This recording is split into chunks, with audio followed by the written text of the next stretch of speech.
Isinagawa nga ng Bureau of Animal Industry o BIA ang ASF Caravan sa mga bayan ng Aborlan, Quezon at lungsod ng Puerto Princesa bilang hakbang upang mapigilan ang pagkalat ng African Swine Fever o ASF sa lalawigan ng Palawan.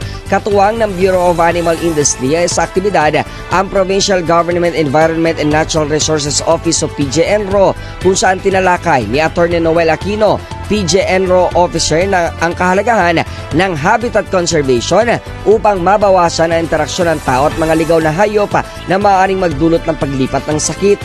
Ayon kay Aquino, ang pagpapanatili ng likas na tirahan ng mga hayop ay nakakatulong upang maiwasan ang pagkahawa ng mga alagang baboy mula sa mga ligaw na species.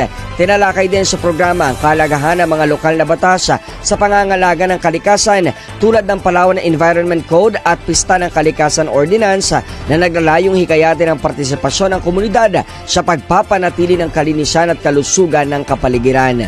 Ang ASF Caravan ay bahagi ng mga hakbangin ng pamahalaan upang mapataas ang kamalayan ng mga mamayan hinggil sa mga paraan ng pagpigil sa pagkalat ng ASF at sa kahalagahan ng pangangalaga sa kalusugan ng hayop at ng kapaligiran. Ako, si JB Wanich ng GMA Super Radio Palawan. Dapat totoo.